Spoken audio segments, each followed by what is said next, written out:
Hey guys, so today we'll be talking about my bike. This is my mountain bike, and we'll be talking about what the bike originally came with, what modifications I've done, and what modifications I'd like to do potentially going forward. When I originally bought this bike back in April 2020, I got the Trek Roscoe 7, the 2020 model, and this is what it looked like. It was teal, and I had it for about 3 months before I got into a crash and the rear triangle cracked, and it was right about here, right where I have the sticker. That's the approximate area where it cracked. And Trek has this amazing lifetime frame warranty where, if there was like a defect on the frame, they'll replace the frame, no questions asked. At least that was the policy back when I first got this bike. And so I brought the frame back, and they gave me a brand new frame. And this particular frame comes from the Excalibur 8. And the Excalibur 8 and the Roscoe were sharing the same frame platform back in 2020. So they gave me this matte black frame, and they still kept everything else stock on the bike. And then they gave me a different rear derailleur. They gave me a SRAM NX instead of SRAM SX. The bike originally came with the RockShox Judy SL fork with 120 millimeters, designed to fit a 29-inch tire. But on my bike, I run 27.5-inch tires. So I made the mistake of not maintaining that fork. I didn't service it regularly, or actually at all. I got my bike April 2020, and I did not service that fork for the entirety of however long I used it. So 4.5 years. And so when I started riding, the lockout stopped working, and I could feel like the metal banging, and it was making a lot of sounds every time I went over a small bump. So JensenUSA.com was running this massive sale, and this is a Marzocchi Bomber Z2. They were running it from $520 to $200. So I got this fork for $200, and This is a really good fork. It has 34 millimeter stanchions. It has 120 millimeters of travel, and is meant for the 27.5-inch tire. It's very smooth, or it's smoother than my RockShox Judy SL, and I love the way that it rides on the trails. So I currently weigh 150 pounds, and I'm running this fork at 75 psi. A little quick fun fact about this fork is that Marzocchi and Fox are essentially the same company. Fox owns Marzocchi, and so servicing this fork is not too difficult. The parts to service the fork are pretty cheap, and they're widely available. So I highly recommend this fork. It is a big upgrade over the RockShox Judy SL, especially. That's an entry-level fork, and this is one step above it.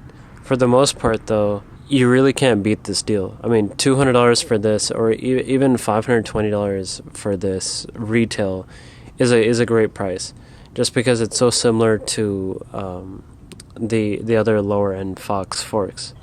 When I first got this bike, I got Maxxis Recon 27.5 by 2.8-inch tires, and they're really fat, but the ride was super comfortable on them, just because they were so wide. I can drop the PSI down to 10 PSI for the front and rear, and obviously because of that, I was getting a lot of flats, I was getting a lot of cuts in the tires, but I just cared more about the comfort.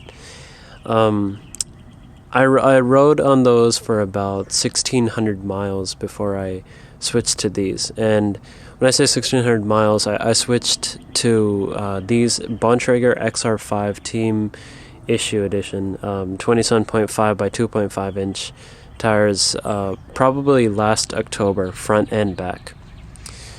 These are good tires. I mean, They're a little smaller. They're 2.5 inches wide instead of 2.8. And because of that, I'm able to go faster. But, I mean, they're still wide, so I can't go as fast as I want. Currently, they are tubeless. I'm running them with the Bontrager Line 40 rims, which are tubeless ready rims. And it's pretty good because it's more puncture resistant and just I can drop it to lower PSIs. So currently I'm riding 15 PSI in the front and 18 in the rear. It's not too low, but it's not too high where I feel my bike bouncing around, and it's not too low where I get a lot of punctures. I also wanted to add, the reason why I went with tan wall tires instead of regular black ones was just because I'm a huge fan of the way that the tan wall tires look with the black frame. And also, I buy most of my bike parts on a discount. These tires were originally $70, and I got them for $30 on Trek's website. When I originally got this bike, the bike came with SRAM SX, the drivetrain. So it came with the SRAM SX crankset, chain, cassette, derailleur, and shifter. But after the accident, they upgraded the rear derailleur from the SRAM SX to the SRAM NX. It's really good. I like the SRAM NX, but I am thinking that I want to upgrade up to the SRAM XO1 derailleur, just because it has better componentry and it's sturdier than the NX. And also this thing, I feel, is not shifting as smoothly as it was when I originally got this bike. So currently I have the SRAM SX shifter, SRAM SX crankset, SRAM SX 1x12 cassette, and this SRAM NX derailleur, and I also have a SRAM GX chain. I was running the SRAM NX chain before this. I went through the SRAM SX chain, finished that, tried the SRAM NX chain. It was decent. Now the SRAM GX chain is better than those other two, just because it's lasted me a lot longer. But, you know, next chain I might get the same thing, or I might get the SRAM XO1. I have to look into that, do some more research. The bike originally came with Bontrager XR Trail Comp handlebar grips, and those lasted me a good 4.5 years, and then I got these about 3 months ago, and they're pretty good. PNW Components stands for Pacific Northwest Components. I got this XL Loam grip. It's in peanut butter color, so that I could match with the tires as well. These are pretty comfortable grips. They're rock solid. They don't hurt my hands at all, even after like 3-4 hours of riding. They're pretty good. These are the Crank Brothers Stamp 1 pedals. They have been really good for me, actually. I got them back in August 2020, and barely any signs of wear. I mean, I've smashed the side into trees and just rocks and just whatever terrain is in the way. But, you know, the screws and everything, they've stayed pretty good. They haven't really worn down that much. These are great pedals. I definitely recommend them. My feet I don't think they've ever slipped off, even in the rain. They're really good. I got these pedals for $50 back in August 2020, and I'm sure you can get them for much cheaper now. I have a Trans X dropper post with 100 millimeters of travel. So what is a dropper post compared to a regular seat? Well, this thing moves up and down. I have a trigger right here. I just hold it, put my thumb on it, and watch this. I did that really slowly, but it can go a lot faster. And it's useful, especially at this height. I put it when I'm climbing or I'm going on a flat terrain. so that I get the maximum efficiency possible, and then I lower it when I'm going downhill, trying to go fast, or I'm hitting jumps. It's really useful.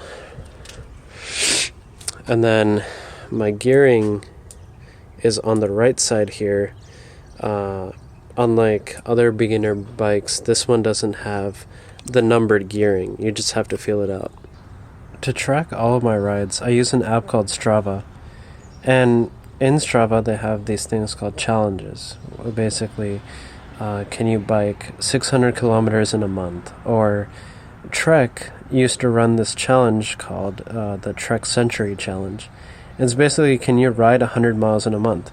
But they had different tiers to it. Can you ride 100 miles in a month, 500 miles in a month, or 1,000 miles in a month? So for the prize for one of the challenges, I got this stem cap. It says Trek Century Challenge, and on the bottom right here, it says 100 to signify 100 miles. It's supposed to be a bronze color. I guess it's faded over some time. It's been about 3 years, I think, since I got this. And then they have a silver one for the 500 miles, and then 1,000 for 1,000 miles. It's gold colored. As for the brakes, I'm running Shimano MT200. These are original, the original brakes that came with the bike. They are pretty good. I mean, for my needs, they are good, but I think maybe I would want stronger ones, or just ones with less reach. These do not have adjustable levers, unlike the slightly higher, like the MT400s. I think they have adjustable levers, so I'm thinking maybe I could get that.